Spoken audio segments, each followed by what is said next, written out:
Aktor Denny Sumargo menyambangi Polda Metro Jaya hari ini, Kamis, tanggal 7 September tahun 2023. Adapun kehadirannya itu untuk menjalani pemeriksaan atas laporannya terhadap DJ Ferny Hassan terkait kasus dugaan pencemaran nama baik. Denny Sumargo tiba sekitar pukul 11 waktu Indonesia Barat, didampingi kuasa hukumnya, Muhammad Anwar. Pada pemeriksaan pertama ini, Anwar menjelaskan kliennya membawa banyak bukti. Ada bukti yang dibawa banyak. Ya nanti diperiksa dulu, BAP. Berita acara pemeriksaan, baru nanti kami sampaikan, kata Anwar di Polda Metro Jaya, Kamis. Anwar menambahkan, tak ada persiapan khusus untuk menjalani pemeriksaan ini. Enggak ada persiapan khusus, tidur nyenyak, jelasnya lagi. Sementara Denny Sumargo mengatakan bahwa ia akan kooperatif terkait kasus ini. Saya ikut prosedur karena kita udah membuat laporan dan kita harus tanggung jawab terhadap laporan. Menyerahkan kepada polisi untuk segala prosesnya, ungkap Denny Sumargo. Jadi nanti setelah ada pemeriksaan kita wawancara, lanjutnya. Diberitakan sebelumnya, Denny Sumargo melaporkan Ferny Hassan ke Polda Metro Jaya pada tanggal 22 Agustus tahun 2023. Laporan itu terregister dengan nomor LPB 4945-8-2023 SPKTPOLDA Metro Jaya atas nama terlapor Ferny Hassan, pemilik akun Instagram @fernyhassan_. Denny Sumargo melaporkan Ferny Hassan terkait dugaan pencemaran nama baik. Ingin kita selesaikan secara hukum dengan kerugian-kerugian dalam bentuk material, imaterial, kemudian nama baik rusak, terus kemudian gagal nikah berapa kali. Pokoknya semua kerugian yang menurut Pak Polisi tadi kira-kira bisa dimasukkan, saya masukkan semua gitu. Termasuk peneroran, saya mengalami teror dulu kan berapa kali. Teror segala macam. Jadi itu kita masukkan semua. Nanti itu kan dibuktikan oleh penyidik. Nah kira-kira valid atau enggak nanti penyidik semua. Terornya dalam bentuk apa kok? Terornya dalam bentuk apa kok? Dulu saya pernah ada orang ngaku-ngaku intel lah di depan kosan saya. Terus si orang ini juga pernah datang dengan pacarnya ngamuk di depan kosan saya. Ya si VH itu. Jadi biar teman-teman tahu ya, tadi kita masuk jam berapa? Jam 10 ya? Jam 11 ya, jam 11 selesai ini jam 2. Jadi memang panjang sekali harus yang kita sampaikan, sehingga 23% itu padat sekali. Ya, padat sekali. Ditambahkan lagi bukti-bukti itu ke materi jangan ya. Jadi itu biar penyidik urusannya ya, yang jelas apa yang kita sampaikan itu, apa yang kita berikan ke penyidik itu, semua kita lampirkan buktinya. Pak Denny, ya pokoknya ada 23 pertanyaan. Kaitannya tentu dengan peristiwa ini. Ya. Kronologi kejadian dari awal sampai yang dulu itu jelas lah. Pak Denny soal laporan awal kan soal apa yang sebenarnya tapi kan selain itu kan juga ada yang keraguan soal instansi. Ada nggak sih itu masuk laporan baru mengenai yang pertanyaan tes yang kedua seluruhnya kenapa melakukan instansi ini sendiri kita masih fokus di pelaporan pertama dulu. Jadi pelaporan pertama ini yang menjadi fokus kita. Setelah pelaporan pertama ini nanti sudah bergulir oleh penyidik segala macam, hasilnya udah seperti apa, baru kita akan fokus ke yang lain-lain. Karena di sini kan posisinya gini, aku membuat pelaporan itu bukan untuk mau ribut atau perang. Saya membuat pelaporan untuk membawa kasus publik yang sudah 10 tahun ini untuk diselesaikan secara hukum. Karena kita mau menyelesaikan secara publik dari 2019 itu nggak kelar-kelar juga gitu loh. Jadi isu ini menurut aku cukup mengganggu. Dan kalau ditanya saya merasa dicemarkan gitu. Dan kalau beralibi bahwa itu bukan buat saya katanya seperti itu kan alibi dari pihak mereka. Nanti kita bisa buktikan itulah selama proses penyelidikan dan penyidikan. Ini kalau dia mau beralibi atau dia mau berdalih itu silakan, itu hak dia. Ya. Tapi yang pasti dari awal kita sudah mau melaporkan ini ke kepolisian dan laporan diterima, kita akan buktikan bahwa ini perkara ini akan terus berlanjut dan ini terpenuhi unsur pidananya. Karena pihak sebelum darinya itu bahwa apapun duluan yang mulai di podcast. podcast. Ya, Seperti ini apa kan namanya? sebenarnya kan bukan masalah mulai dan memulai apalah. Saya juga nggak pernah ada ngomong nama dia. Saya juga ceritakan tentang saya punya pengalaman pernah difitnah. Bukan untuk ngejatuhin dia, tapi untuk membangkitkan semangat orang yang saya sedang ngobrol itu yang juga melakukan kesalahan dalam hidupnya. Ya sharing, saya ini mau pakai acuan apa gitu. Yang saya punya kan cuma pengalaman hidup. Saya kan orang itu pernah mengalami banyak hal dalam hidup saya. Inilah ilmu saya yang saya bisa kasih. Tujuannya apa? Tujuannya untuk membantu orang, karena dulu saya pernah mengalami masalah dan saya kepengen membantu orang sebagaimana saya dulu tolong sama Tuhan, udah gitu aja. Tapi kalau kemudian akhirnya nyinggung beberapa pihak, ya kita harus maklumi juga. Tapi kan kita lihat dari unsur pidananya masuk tidak. Nah, saya kan tidak ada melakukan hal seperti itu, maka dia kalau merasa kan tinggal laporkan. Saya merasa kemarin saya laporkan gitu, dan saya lihat unsur itu bisa masuk ke dalam unsur pidana dan dibantu oleh kuasa hukum saya, itu kita luruskan secara hukum. Kalau ini bicara soal pidana sendiri, ini tegas maksudnya sampai akhirnya mau memenjarakan Ferry nggak sih? Jadi gini, tujuan kita itu bukan untuk memenjarakan siapa-siapa. Tujuan kita adalah membawa kasus publik ini ke ranah hukum supaya edukasi hukumnya ada. Gitu. Jadi kalau tujuan dibilang Mas Denny tega menjarain orang, enggak. Kalau saya tega menjarain orang, dari 2019 ketika tes DNA pertama itu sudah keluar, secara valid saya sudah difitnah. Tapi saya tidak melaporkan orang itu ke polisi karena saya masih punya hati nurani. Nah, karena sudah seringnya diulang pola-pola ini dan beralibi, membangun opini, menciptakan asumsi, saya pikir ini arahnya nggak bagus. Nggak bagus buat keluarga saya, nggak bagus buat anak yang dia bilang, anaknya dia yang dia bilang mengalami dampak mental psikologi kan. Nggak ada bagusnya. Jadi kita bawa ke ranah hukum supaya dihukum, diselesaikan dengan baik, jadi edukasi yang bagus. Kalau melihat tanggapan pihak sebelah podcast dengan Dr. Richard seperti apa nih? Ini demi kepastian hukum. Ini demi kepastian hukum ya. Jadi kita bukan tujuan kita juga menjarakan orang, itu konsekuensi hukum aja. Konsekuensi Kalau hukum. nanti hakim memutuskan dia bersalah, ya konsekuensinya harus dihukum. Masa berarti nggak masalah buat klinik pada akhirnya. Loh, kalau itu urusan hakim, urusan nanti pengadilan.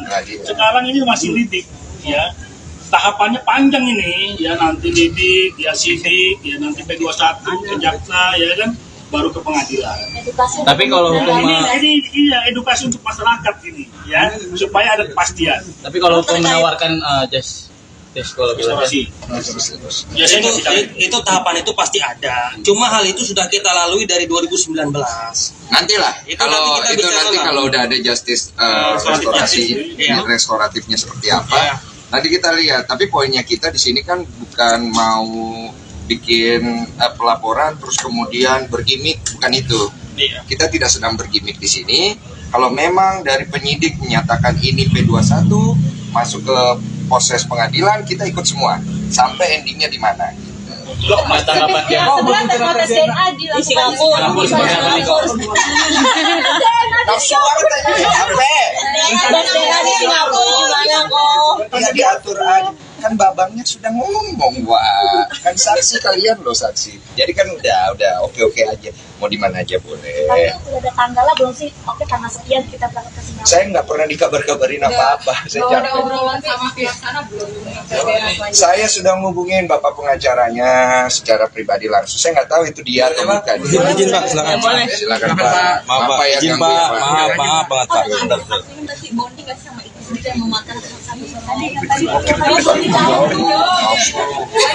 Cakap-cakap. Zamannya dulu. Udah, saya kan ngomongin kan waktu itu kan dia bikin klarifikasi press conference. Saya nonton katanya ngajak untuk duduk bareng membicarakan itu. Saya bilang ayo diselesaikan, mau tes DNA ayo. Tapi kan kita hubungin, tapi sampai sekarang jadwalnya katanya masih sibuk segala macam. Ya saya mengerti lah, orang kan mungkin punya jadwal. Saya pikir kalau memang serius ya harus selesaikan cepat kan gitu. Karena dari pihak kami kan dari awal ayo mau jam itu, jam ini, jam apa. Tapi akhirnya kan dari perkataannya merujuk bahwa ini tes DNA kan kenapa harus merasa. Ini kan belum tentu buat Dini Sumargo, bisa saja buat orang lain. Saya pikir kok arahnya di publik jadi ngawur gini. Jadi kita pikir ya sudahlah, dilaporkanlah secara hukum biar jelas apakah masuk unsur pidananya atau tidak. Oke. Dan kemudian masalah tes DNA ini kalau dia merasa bukan buat saya, ya sudah nggak usah tes DNA. Nanti kalau dari pengadilan memutuskan ada tes DNA lagi, kita ikut pengadilan aja, beres kan? Gitu. Karena kan dari gue pribadi dari awal dia meminta tes DNA secara publik untuk adu ayam lah istilahnya, adu publik itu kan oke. Tes DNA pertamanya gue yang nyari, ayo tes DNA segala macam untuk menyelesaikan masalah ini. Gini loh, satu orang pengen nyelesain masalah, yang lain tidak terlihat ingin menyelesaikan masalah, tidak akan selesai masalahnya. Dan kalau tidak dipayungi oleh hukum, tidak ada tengahnya ini, nggak kelar-kelar ibarat, capek gitu loh. Yang untung kan kalian ya. Apa itu? Bonding. Bonding kamu dengan aku. Ada yang kasus ini. Ya bonding baik-baik saja. Istri juga terlihat sangat support banget. Cuman yang gue khawatirkan kan kita juga punya planning secara suami istri untuk kedepannya dan lain-lain. Gue nggak usah sebut. Ya gue nggak mau terganggu aja gitu. Karena gue sebagai kepala rumah tangga punya tanggung jawab gitu. Dengan adanya masa lalu gue yang kembali di up, saya harus nunjukin sikap. Karena seorang laki-laki itu pernah bikin salah harus bisa tanggung jawab.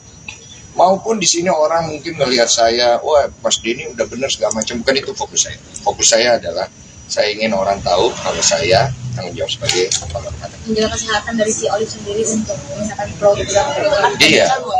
Pasti kalau dengan ada kegiatan ini kan pasti nge-down juga. Iya, ya udahlah, nggak usah dibahas. Nanti gini loh, gue nggak mau jual kesusahan gue. Gue tuh udah susah, udah gak usah dijual lagi. Zaman gue difitnah, mau lu gak usah tanya. Coba lu jadi orang difitnah, satu Indonesia itu ngelihat lu pernah ngambilin anak orang, nggak tanggung jawab, udah kayak gimana gitu loh. Jadi bukan itu yang mau gue jual, bukan itu yang pengen gue deliver ke orang. Nggak ada motivasinya di situ gitu. Yang gue pengen kasih ke orang, gue pernah mengalami kesalahan, gue perbaiki. Gue pernah melakukan kesalahan, gue berubah. Gue apalagi namanya, gue ingin memperbaiki semua hal yang gue lakukan supaya gue bisa jadi laki-laki sejati yang lebih baik. Kok terlepas apapun hasil dari tes DNA kok, Ya. apakah nantinya kalau diminta untuk Bentar. Fokus kita kepastian. Pastian aja. Kepastian aja. Sekarang ini proses hukum, supaya ada kepastian hukum, Ya. kan proses bergulir dulu, Ya, ya, supaya juga tidak dikait-kaitan dengan yang lain. betul, Jadi kepastian kalau aja. kita bicara lagi banyak, ya Densu bicara banyak, itu lebay bilangnya kan. Nah, jadi kita nggak bicara begitu. Yang jelas kita mau pasti, karena kita dilaporkan, dan sedang berjalan prosesnya. Mudah-mudahan dalam waktu dekat ada pihak-pihak yang dipanggil. Ya udah bergulir nanti selesai itu sampai ke persidangan. Iya. terlepas dari apapun hasil Podcast gimana? Oh, tapi kalau pihak sana minta damai, apakah laporan ini juga selesai? Apa? Kalau pihak sana ada MK minta damai, kok apakah laporan ini selesai juga? Nggak mau nanggepin itu karena buat gue itu masalah kata pengacara itu kan masalah ke depan. Saya juga tidak akan membahas masalah yang belum terjadi lah. Gitu. Mau damai atau tidak hak masing-masing. Kalau kami ingin menyelesaikan ini di hukum supaya ada kepastian. kok terlepas dari hasil tes DNA ya kan, saat sebelum pihak mereka kan preskon nih seolah-olah bicara tentang nafkah terus, apakah terlepas dari hasil DNA iya atau tidak anak tersebut akan dinafkahi juga kok jika diminta? Siapa yang minta nafkah? Pihak sana kan bicara selalu sudah menghidupi. Janganlah. Iya, kan dibilang berjuang juga untuk menghidupi itu. Nah, asik aja. Nah, bagaimana nih kok? Ini gue tolongin loh orangnya. Iya. Itu urusan dia. Masalah nafkah itu urusan lain. Gue kan dari gue pribadi nggak ada berkeberatan. Gue bilang dari tes DNA pertama. Kalau anak saya tanggung jawab. Kalau bukan, jangan kok paksa saya. Sekarang lu tahu semua komentar pengen jadi anak gua. Semua tiba-tiba punya lesung pipi. DM gue isinya itu semua. Lu tanggung jawab. Kalau ini kan nggak terbukti ya kalau Enak gue. kalau ini kan nggak terbukti kalau anak ke Densu nih. Mungkin Koko tahu nggak sih sebenarnya siapa sih Kok? Oh saya nggak tahu. Itu saya nggak mau campur ya. Karena yang lebih tahu kan pasti seorang ibu. Kan banyak yang tulis komentar, wah saya yakin itu anaknya Densu karena seorang ibu tidak akan salah. Waduh, ya tanya ibunya. Sekarang kan hasil tes DNA yang bersama bukan saya gitu loh. Tapi tes DNA yang lalu itu dimasukin. Iya, itu hasil tes DNA. Merasa bahwa pihak-pihak lain itu kayak punya kabur-kaburan yang dihubungin nggak bisa, terus diajak sama ayo kapan tes segala macamnya kayak gitu. Kamu ngerasain gitu nggak? Itu bertanya sama polisi. Aku boleh dong bertanya balik. Aku ngerasanya dia kayaknya lagi capek. Ya itu aja sih. Kok kemarin kan habis podcast bareng Dokter Richard itu kan sempat digabungin via telepon kan, gimana itu kok? Kamu begitu emosional sih kok. Gue digabung nih. Iya. Ketakut. Aku langsung takut gitu loh. Iya, aku cuma tegas aja. Mau tes DNA ayo, gitu. Mau ketemu duduk bareng ayo, podcast ayo. Mau apa sih? Gak ngerti gue. Oke, yuk. Kemarin kan di podcast Dokter Richard sendiri kan justru dia katanya malah nunggu di basement, gak berani naik untuk ngobrol langsung sama Dokter Richard tuh kok kemarin. Oh itu tanya dia. Kalian tuh jangan wawancarain gue mulu. Oh hanya gue yang bisa tunggu. Karena saya ingin pansos. Saya suka exposure ini. Rumah juga susah kok. Kecil banget kesalahannya. Cuma 0,01. Kemungkinan sebenarnya tidak perlu ada tes DNA. Ya memang sebenarnya tidak perlu ya Pak ya ada tes DNA gitu. Karena tes DNA itu sudah valid, dia itu ada legalitasnya. Kalau ingin ada tes DNA secara hukum, itu tes DNA itu harus dibuktikan dulu dibawa ke hukum. Makanya kita bawa nih. Kemudian hakim juga akan melihat kevalidan daripada tes DNA ini, dia akan memanggil pihak-pihak yang melakukan. Dan kalau memang tes DNA ini memang sudah sesuai dengan prosedur, kalau apabila ingin dilakukan tes DNA kedua, itu harus bisa buktikan dulu ini benar atau enggak, udah di situ aja. Jadi yang pertama juga kan nggak ada kewajiban sebetulnya. Ada kewajiban. Cuma kan yang dipakai terus, dipakai buat konten terus sama dia, diungkit terus ya kan. Nah kita bertanggung jawab supaya ini sama-sama lah kita tes DNA. Gini, saya tambahin. Ya, kan? Yang pertama itu benar kata Pak Anwar, nggak ada kewajiban. Saya hanya melakukan ini karena ada konsekuensi moral dan juga tanggung jawab publik yang saya berikan untuk sebuah pembelajaran dan untuk sebuah tanggung jawab. Dan juga untuk sebagai informasi kepada pihak anak itu nanti. Karena anak ini sudah kemakan dari kecilnya, dia itu taunya, oh bapaknya Densu. Kita waktu itu tanya ke anak itu, mama saya apa manajer saya dulu tanya waktu kita mau tes DNA pertama, bapakmu siapa? Bapak saya Densu. Kata siapa? Kata mama. Jadi ini kan anak ini kasihan. Jangan, maksudnya gini, udahlah, masa ngomong. Biar menarik kok, biar bisa tayang kok. Biar macam Menegaskan aja bahwa tes DNA itu benar tidak bisa dimanipulasi. Ya memang tes DNA itu tidak bisa simulasi. Tidak bisa dimanipulasi. Kalaupun bisa terjadi harus bisa dibuktikan. Karena ini kan berangkat dari sebuah legalitas. Ini bukan gini loh. Kita tuh tes sakit, diagnosa ini kemudian, saya nggak percaya, saya yakin badan saya tidak begini. Saya pergi ke dokter lain untuk didiagnosa. Ini bukan penyakit. Itu baru second opinion. Ini sampel. Kalau ini hasil lab kan? Hasil lab.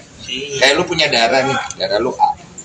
Udah keluar nih darah lu A. Oh saya nggak percaya darah saya A. Ya, lu pergi ke rumah sakit lain. Itu darah A itu nggak berubah. Darah lu A gitu. Oke, anggaplah, wah ternyata salah darah lu B. Berarti kan pihak dari kedua rumah sakit ini melakukan kesalahan. Ada salah satunya kemungkinan. Perang lagi, ya kan? Berita lagi, gitu lah. Udah ya? Iya. Banyak yang mendukung saya tidak melakukan tes DNA lagi. Saya tahu. Tapi memang ini adalah bentuk moral saya sebagai public figure yang ingin memberikan contoh kepada setiap siapapun itu yang pernah mengalami hal yang sama kayak saya. Jangan takut untuk bertanggung jawab. Saya pernah ada di posisi saya rugi banyak, tapi kalau kita mau tanggung jawab, kita mau jujur, Tuhan pasti tahu. Pelajaran dan hikmah apa kok yang bisa lo ambil dari kejadian ini kok? Oh, jangan nakal-nakal sama DJ ya. Nah, yuk.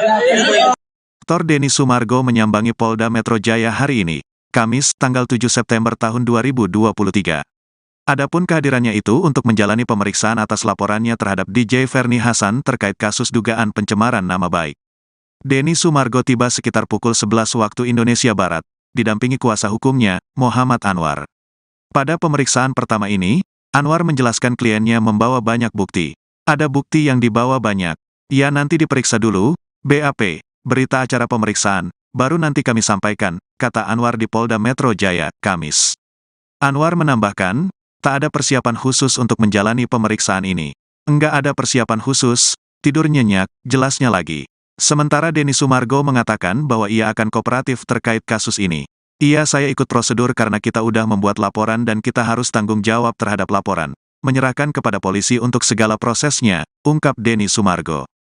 Jadi nanti setelah ada pemeriksaan kita wawancara, lanjutnya. Diberitakan sebelumnya, Denny Sumargo melaporkan Ferni Hasan ke Polda Metro Jaya pada tanggal 22 Agustus tahun 2023. Laporan itu terregister dengan nomor LPB 4945. 8/2023, SPKTPO LDA Metro Jaya atas nama terlapor Ferni Hasan, pemilik akun Instagram @ferniehasan_. Denny Sumargo melaporkan Ferni Hasan terkait dugaan pencemaran nama baik. Ingin kita selesaikan secara hukum dengan kerugian-kerugian dalam bentuk material, imaterial, kemudian nama baik rusak, terus kemudian gagal nikah berapa kali. Pokoknya semua kerugian yang menurut Pak polisi tadi kira-kira bisa dimasukkan, saya masukkan semua gitu. Termasuk peneroran, saya mengalami teror dulu kan berapa kali, teror segala macam. Jadi itu kita masukkan semua. Nanti itu kan dibuktikan oleh penyidik. Nah kira-kira valid atau enggak nanti penyidik semua. Terornya dalam bentuk apa kok? Terornya dalam bentuk apa kok? Dulu saya pernah ada orang ngaku-ngaku intel lah di depan kosan saya. Terus si orang ini juga pernah datang dengan pacarnya ngamuk di depan kosan saya. Orang itu siapa? Ya si VH itu. Jadi biar teman-teman tahu ya, tadi kita masuk jam berapa? Jam 10 ya? Jam 11 ya, jam 11 selesai ini jam 2. Jadi memang panjang sekali harus yang kita sampaikan, sehingga 23% itu padat sekali. Ya, padat sekali. Ditambahkan lagi bukti-bukti itu ke materi jangan ya. Jadi itu biar penyidik urusannya ya, yang jelas apa yang kita sampaikan itu, apa yang kita berikan ke penyidik itu semua kita lampirkan buktinya. Pak Denny. Ya, pokoknya ada 23 pertanyaan. Kaitannya tentu dengan dengan peristiwa ini ya. Kronologi kejadian dari awal sampai yang itu jelas lah. Kalau ini soal laporan awal kan soal apa yang kemudian selain itu kan juga ada yang keraguan soal instansi. Ada nggak sih itu masuk laporan baru mengenai yang pertanyaan tes yang kedua seluruhnya kenapa melakukan instansi ini sendiri yang kita siapkan? Kita masih fokus di pelaporan pertama dulu. Jadi pelaporan pertama ini yang menjadi fokus kita. Setelah pelaporan pertama ini nanti sudah bergulir oleh penyidik segala macam, hasilnya udah seperti apa, baru kita akan fokus ke yang lain-lain. Karena di sini kan posisinya gini, aku membuat pelaporan itu bukan untuk mau ribut atau perang. Saya membuat pelaporan untuk membawa kasus publik yang sudah 10 tahun ini untuk diselesaikan secara hukum. Karena kita mau menyelesaikan secara publik dari 2019 itu nggak kelar-kelar juga gitu loh. Jadi isu ini menurut aku cukup mengganggu. Dan kalau ditanya saya merasa dicemarkan gitu. Dan kalau beralibi bahwa itu bukan buat saya katanya seperti itu kan alibi dari pihak mereka. Nanti kita bisa buktikan itulah selama proses penyelidikan dan penyidikan. Ini kalau dia mau beralibi atau dia mau berdalih itu silakan, itu hak dia. Ya. Tapi yang pasti dari awal kita sudah mau melaporkan ini ke kepolisian dan laporan diterima, kita akan buktikan bahwa ini perkara ini akan terus berlanjut dan ini terpenuhi unsur pidananya. Mana pihak sebelum darinya itu bahwa waktu duluan yang mulai di podcast. Ya, ini kan sebenarnya kan bukan masalah mulai dan memulai apalah. Saya juga nggak pernah ada ngomong nama dia. Saya juga ceritakan tentang saya punya pengalaman pernah difitnah.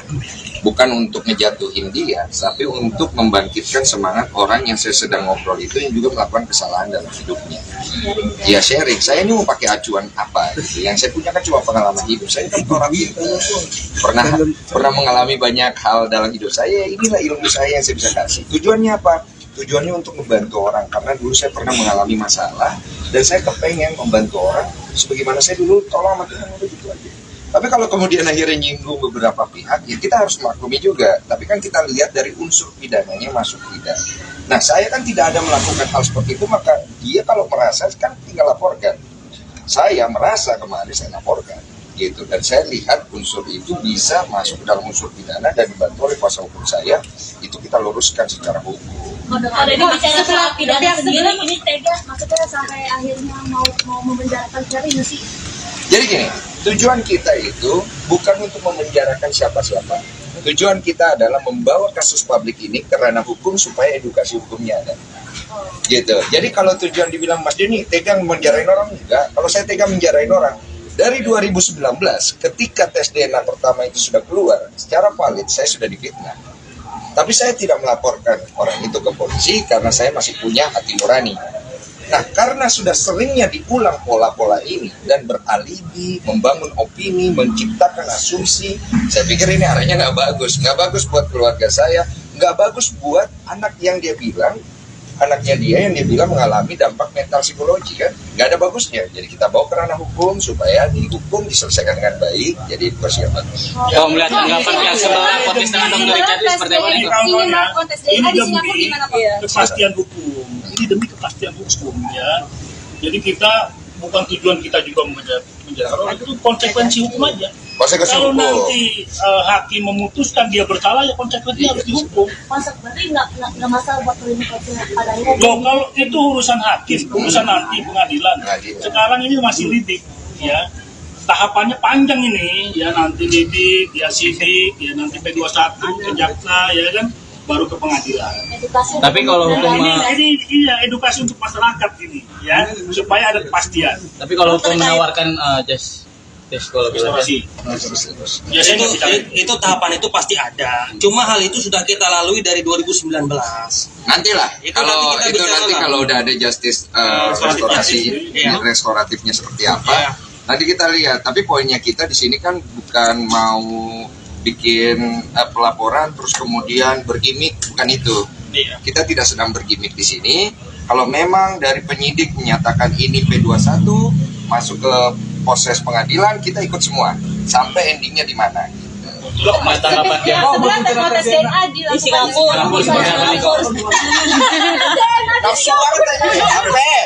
Tes DNA di Singapura gimana kok? Ya diatur aja. Kan babangnya sudah ngomong, wah kan saksi kalian loh saksi. Jadi kan udah oke aja. Mau di mana aja boleh. Tapi udah ada tanggalnya belum sih? Oke, tanggal sekian kita berangkat ke Singapura. Saya nggak pernah dikabar-kabarin apa-apa. Saya Kalau ada capek. obrolan sama pihak sana belum? Saya sudah ngubungin bapak pengacaranya secara pribadi langsung. Saya nggak tahu itu dia atau bukan. Izin Pak, silakan. Silakan Pak. Maaf Pak, ya izin ganggu Pak, ya, Pak. maaf banget Pak. Bentar. Berarti bonding nggak sih sama itu sendiri yang memakan satu sama lain? Cakap. Zaman dulu. Komunikasi Udah, saya kan ngubungin kan waktu itu kan dia bikin klarifikasi press conference. Saya nonton katanya ngajak untuk duduk bareng membicarakan itu. Saya bilang ayo diselesaikan, mau tes DNA ayo. Tapi kan kita hubungin, tapi sampai sekarang jadwalnya katanya masih sibuk segala macam. Ya saya mengerti lah, orang kan mungkin punya jadwal. Saya pikir kalau memang serius ya harus selesaikan cepat kan gitu. Karena dari pihak kami kan dari awal ayo mau jam itu, jam ini, jam apa. Tapi akhirnya kan dari perkataannya merujuk bahwa ini tes DNA kan kenapa harus merasa. Ini kan belum tentu buat Dini Sumargo, bisa saja buat orang lain. Saya pikir kok arahnya di publik jadi ngawur gini. Jadi kita pikir ya sudahlah, dilaporkanlah secara hukum biar jelas apakah masuk unsur pidananya atau tidak. Oke. Dan kemudian masalah tes DNA ini kalau dia merasa bukan buat saya ya sudah nggak usah tes DNA. Nanti kalau dari pengadilan memutuskan ada tes DNA lagi, kita ikut pengadilan aja. Beres kan? Gitu. Karena kan dari gue pribadi dari awal dia meminta tes DNA secara publik untuk adu ayam lah istilahnya, adu publik itu kan oke. Tes DNA pertama aja gue yang nyari. Ayo tes DNA segala macam untuk menyelesaikan masalah ini. Gini loh, satu orang pengen nyelesain masalah, yang lain tidak terlihat ingin menyelesaikan masalah. Tidak akan selesai masalahnya. Dan kalau tidak dipayungi oleh hukum, tidak ada tengahnya ini, nggak kelar-kelar ibarat. Capek gitu loh. Yang untung kan kalian ya. Apa itu? Bonding. Bonding kamu dengan aku. Ya bonding baik-baik saja. Istri juga terlihat sangat support banget. Cuman yang gue khawatirkan kan kita juga punya planning secara suami istri untuk kedepannya dan lain-lain. Gue nggak usah ya gue nggak mau terganggu aja gitu. Karena gue sebagai kepala rumah tangga punya tanggung jawab gitu. Dengan adanya masa lalu gua yang kembali di up, saya harus nunjukin sikap. Karena seorang laki-laki itu pernah bikin salah harus bisa tanggung jawab.